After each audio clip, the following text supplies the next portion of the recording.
تو علی کے شیر نے اس مشکیزے کو اپنے دانتوں سے دبا لیا اور دونوں ہاتھ غائب ہیں مگر تیزی کے ساتھ خیمے کی طرف بڑھ رہے ہیں.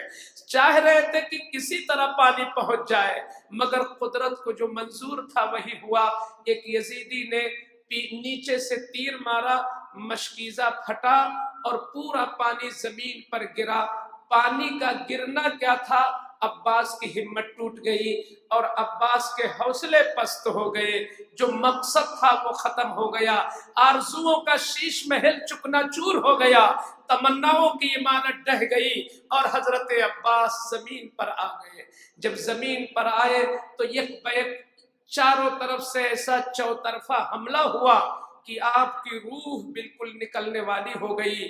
جب سمجھ گئے کہ اب تو جام شہادت نوش ہی کر جائیں گے، اتنے میں اپنے بھائی حسین کو آواز دیتے ہیں، یا اخا ادرکنی، یا اخا ادرکنی، میرے بھائی میری خبر تو لیجئے. مطلب کیا تھا؟ انہیں یقین تھا اب تو بچنے کی کوئی امید نہیں ہے. گویا عباس محبت کی دنیا میں کہنے جا رہے تھے، میرے امام، میرے سالار قافلہ، آخری وقت آئیے اور آپ کے چہرے کا دیدار کر لو. سیدنا امام حسین پہنچتے ہیں اور اپنی گود میں لے کے کٹے ہوئے بازو والے بھائی کو لاد کر کے خیمے میں لاتے ہیں، لٹا دیتے ہیں. خیمے میں کوہرام بپا ہو گیا. کس پہ رویا جائے؟ آنسو خشک ہو چکے ہیں، خواتین کے آنکھوں میں خشکی آ چکی ہے، بس چیخیں نکل رہی ہیں. عباس کو لٹانے کے بعد فوراً اب وہ 18 سال کا نوجوان جو سیدنا امام حسین کا سگا بیٹا، 18 سال کی عمر تھی، نام ان کا علی اکبر تھا، حاضر خدمت ہوتے ہیں. عرض کرتے ہیں ابا جان میں نے کون سا قصور کیا ہے، اجازت ہو تو مجھ کو بھی یہ شرف مل جائے، میں بھی جا کر کے لڑوں. حضرت سیدنا امام حسین سوچ میں پڑ جاتے ہیں کہ جس لاڈلے کی کوئی زبان میں نے کبھی خالی نہیں کیا، جو مانگا دیا گیا، یہ نازوں کے پالے ہوئے آج شہادت کا ٹھنڈا جام پا رہے ہیں، کیا کروں؟ حضرت امام حسین نے گلے سے لگایا، سینے سے لگایا، منہ کو چوما اور اس کے بعد ارشاد فرماتے ہیں بیٹا اگر خواہش یہی ہے تو تمہیں حسین تیار کرے گا. اللہ اکبر. آج ایک باپ اپنے بیٹے کو جب دولہا بناتا ہے، خوشیوں کی امنگ، مسرتوں کی لہر اور شادمانیوں کا ماحول جس میں پورا گھر نہایا ہوتا ہے. باپ بھی اگر ہاتھ میں صافہ لے کے باندھنے لگے تو چہرے کا رنگ الگ ہوتا ہے. واہ رے حسین، آپ کیسے بھائی ہو، آپ کیسے باپ ہو کہ آج اپنے بیٹے کو آپ سسرال کا دولہا نہیں، آپ میدان کربلا کا دولہا بنا رہے ہو. امامہ اپنے ہاتھ سے باندھ رہے ہیں، تلوار اپنے ہاتھ سے ٹانگ رہے ہیں، نیزہ اپنے ہاتھ سے پکڑا رہے ہیں، ڈھال پیٹھ پر اپنے ہاتھ سے لاد رہے ہیں اور گھوڑے کی لگام دے کے اپنے بیٹے کو دعاؤں کے ساتھ رخصت کرتے ہیں. چاند جیسا چہرہ علی اکبر کا، جیسے قاسم کی خوبصورتی تھی علی اکبر کی بھی خوبصورتی ویسی تھی. جیسے ہی یہ ٹکڑا، چاند کا ٹکڑا زمین کربلا پہ پہنچتا ہے اور یزیدیوں سے خود انہوں نے کہا ہے تمہارے اندر تو کسی کو بھیجو، ہے میرا کوئی مد مقابل تو بھیجو. لکھا ہے کتابوں میں کہ کوئی یزیدی نہیں آیا. علی اکبر کے مقابلے میں کسی کو بڑھنے کی ہمت نہیں تھی، کیونکہ اس سے پہلے ان سپاہیوں نے نہ جانے کتنوں کا انجام دیکھا تھا کہ ایک قاسم نے کتنوں کو مارا ہے، ایک عباس نے کتنوں کو مارا ہے، ایک اون محمد نے کتنوں کو مارا ہے. انجام سے باخبر تھے، کسی کی ہمت نہیں ہوئی. تو سیدنا علی اکبر نے خود یزیدی فوج کے داہنے حصے پہ حملہ کیا، کئی ایک کو مارا، بائیں حصے پہ حملہ کیا، کئی ایک کو مارا، بیچ میں گھس گئے، کئی ایک کو مارا اور اس کے بعد واپس آتے ہیں اپنے باپ کے پاس. میرے والد تھوڑا سا پانی مل جائے تو مجھے اتنی طاقت مل جائے گی کہ میں اوروں کے لیے کافی ہوں گا۔ میرے امام فرماتے ہیں بیٹا مجھے نہیں لگتا ہے کہ تمہیں اس دنیا کا پانی میسر ہوگا، میں تو یہ سمجھتا ہوں کہ قدرت نے تمہارے لیے جام کوثر ہی لکھا ہے۔ تسلی دیا باپ نے تو ایک دوسری زندگی پیدا ہو گئی۔ دوبارہ جب آئے تو عمرو بن سعد نے اپنے پہلوانوں کو للکارا، اے کوفہ کے بہادروں، بغیر پانی کے ڈوب کے مر جاؤ۔ اس نوجوان نے تمہیں آواز دیا، حملہ کیا، اور پھر بھی تم نہیں جا رہے ہو۔ اس نے داہنے حصے پہ حملہ کیا، بائیں حصے پہ حملہ کیا، بیچ میں گھس گیا، تمہاری غیرت کہاں گئی؟ تو اب اس نے ایک نامی گرامی پہلوان جس کا نام طارق تھا، اس کو کہا کہ میں تم کو موصل کی گورنری دلواؤں گا ابن زیاد سے اگر تم اس نوجوان کو مارنے میں کامیاب ہوتے ہو۔ مگر نتیجہ یہ ہوا کہ وہ بھی مرا اور طارق کے تینوں بیٹے بھی مرے۔ ایک دوسرا پہلوان بھیجا گیا جس کا نام مصرع تھا، وہ بھی مرا، اس کے بیٹے بھی مارے گئے۔ اب ایک تیسرا پہلوان جس کا نام محکم تھا، جب عمرو بن سعد نے کہا تم جاؤ تو اس نے کہا میں تنہا نہیں جاؤں گا، میں لمبی فوج لے کے اس پہ حملہ کروں گا۔ تب جا کر کے جب چوطرفہ حملہ ہوا ہے تب جا کے علی اکبر رضی اللہ عنہ تعالی کا جسم چکنا چور ہوتا ہے اور آپ جام شہادت نوش کرنے کے قریب ہوتے ہیں۔ امام حسین اس منظر کو دیکھ رہے تھے، تیزی کے ساتھ تشریف لاتے ہیں اور اپنے بڑے بیٹے کی لاش کو لے کر کے جب خیمے میں پہنچتے ہیں، اب تو معاملہ ہی بالکل الگ ہو چکا تھا، کچھ نہیں تھا سوائے سیدنا امام زین العابدین جو بیمار تھے اور علی اصغر تو 6 ماہ کے تھے، ان کا کوئی معاملہ نہیں تھا۔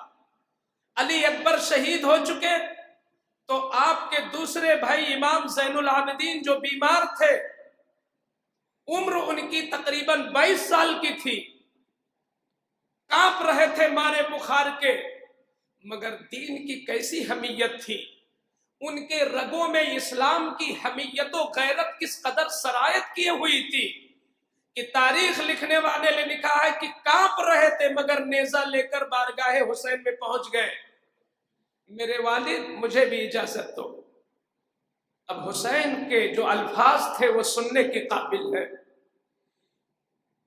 میرے امام اٹھتے ہیں اور اپنی اس امانت کو اپنے سینے سے لگاتے ہیں۔ زین العابدین تم کیا کہہ رہے ہو؟